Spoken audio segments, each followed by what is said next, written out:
তীব্র জ্বর, চোখ লাল হয়ে পানি পড়া আর সারা শরীরে ছোট ছোট লালচে দানাদার ফুসকুড়ি, মূলত এই তিনটি লক্ষণই বলে দেয় আপনার সন্তান মরণঘাতী হামে আক্রান্ত।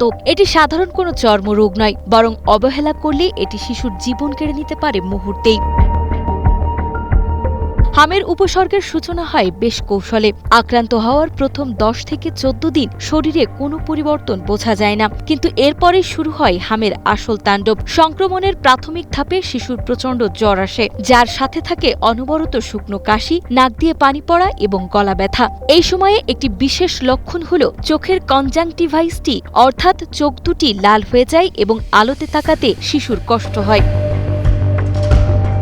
হাম শনাক্ত করার সবচেয়ে বড় জাদুকরী চিহ্ন হল কমপ্লিক স্পট। র্যাশ ওঠার 2-3 দিন আগেই শিশুর গালের ভেতরের অংশে লবণের দানার মতো ছোট ছোট সাদা দাগ দেখা যায়। এর ঠিক পরে কান ও মুখমণ্ডল থেকে শুরু হয়ে সারা শরীরে ছড়িয়ে পড়ে লালচে দানাদার ফুসকুড়ি। এই সময়ে জ্বর আরও বেড়ে যেতে পারে।